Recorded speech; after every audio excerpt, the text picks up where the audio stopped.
Assalamualaikum warahmatullahi wabarakatuh. Apa khabar semua murid? Ustaz harap semuanya sihat dan telah bersedia untuk pembelajaran kita pada tengah hari ini. Pendidikan Islam tahun 6. Okeylah, baiklah murid-murid. Kita akan belajar hari ini sirah. Sirah. Tajuk apa? Perkembangan Islam selepas pembukaan kota Mekah. Standard kandungan ialah 5.3 merumus dan mengaplikasikan iktibar daripada perkembangan Islam pada zaman Rasulullah selepas pembukaan kota Mekah. Objektif yang kita hendak capai pada hari ini, pertama, murid dapat menerangkan strategi dakwah Rasulullah selepas pembukaan kota Mekah.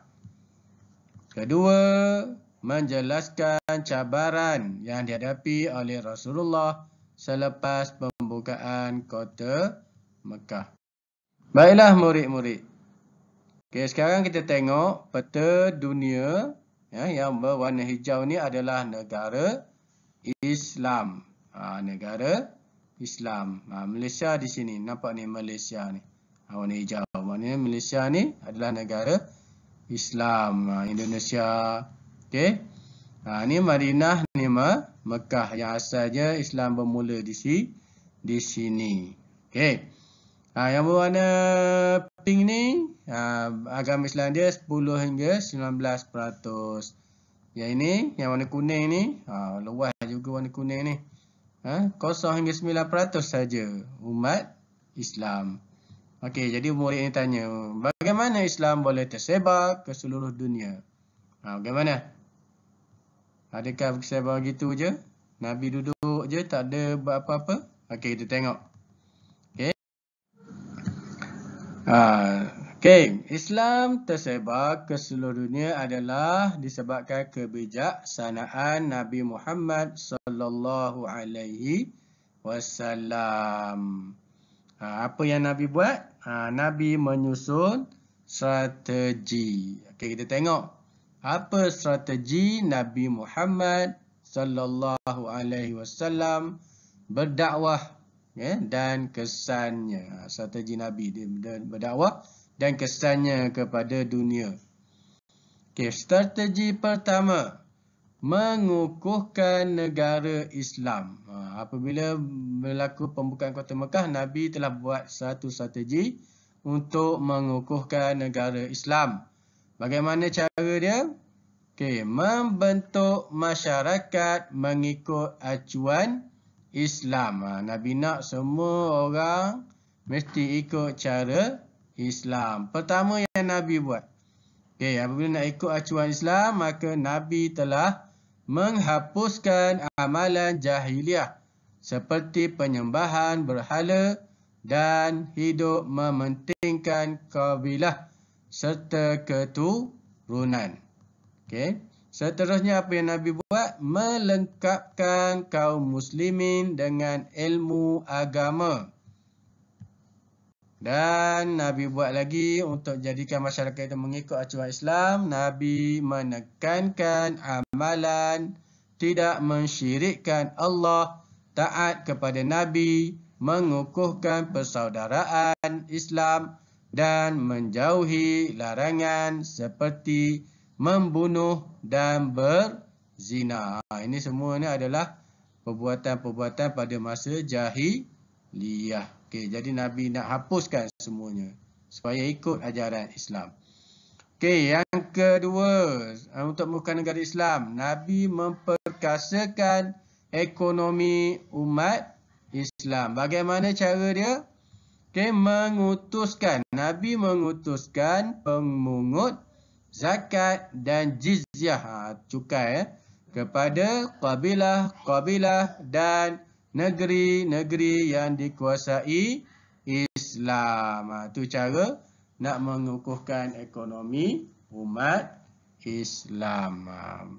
Orang Islam kena bayar zakat, orang bukan Islam kena bayar jizyah. Okey, itu yang pertama. Strategi kedua Nabi. Nabi buat apa? Menekankan tanggungjawab berdakwah. Okey, jadi semua umat Islam Nabi suruh berdakwah. Okey, peranan menyampaikan kebenaran Islam dipikul oleh setiap Muslim sama ada lelaki atau perempuan. Okey, kedua, saling berganding bahu mempertahankan kesucian Islam daripada ancaman musuh. Itu Nabi tekan. Okey, strategi yang ketiga. Nabi menjalinkan hubungan luar. Bukan duduk di Mekah saja. Yang Nabi jalinkan hubungan luar. Macam mana cara dia? Menghantar utusan dan gubernur. Hantar ke mana? Okey, para utusan Nabi dihantar kepada kabilah-kabilah Arab dan ditugaskan berdakwah serta menyeru mereka agar memeluk Islam. Okey, itu tugas orang Islam. Kita pun sama sebenarnya.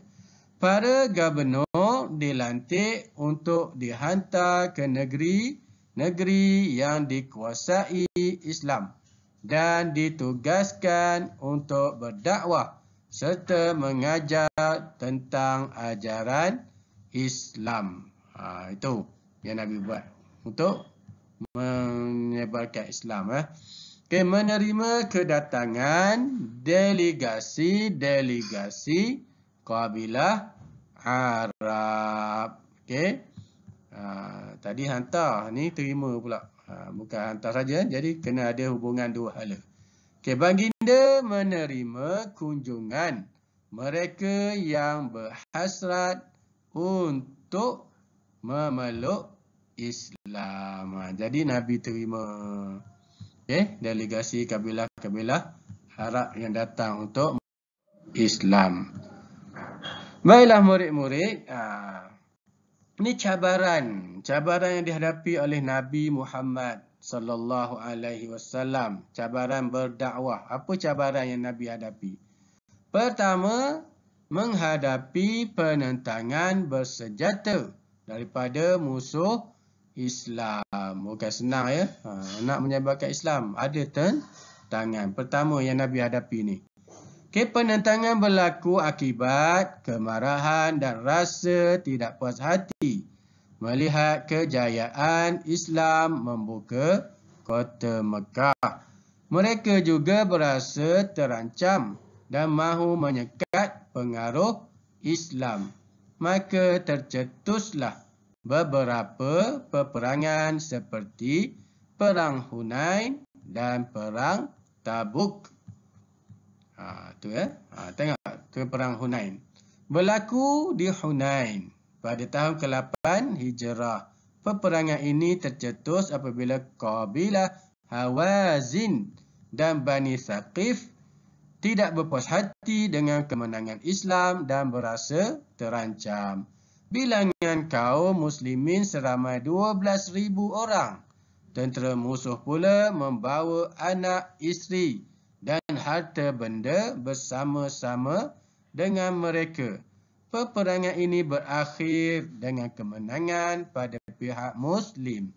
Selepas peperangan ini, ramai daripada mereka memeluk Islam, termasuklah Malik bin Auf yang mengetuai peperangan ini. Ketua orang kafir musyrikin pun masuk Islam.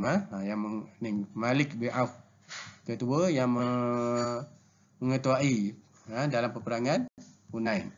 Okey, itu peperangan Hunain. Yang kedua, peperangan Tabuk.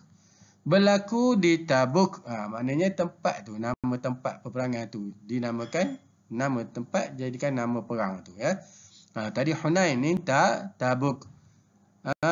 Pada tahun ke-9 Hijrah, setahun saja, itu 8 ni 9. Peperangan ini tercetus apabila kerajaan Rom berasa terancam dan mahu menyekat pengaruh Islam yang semakin meluas.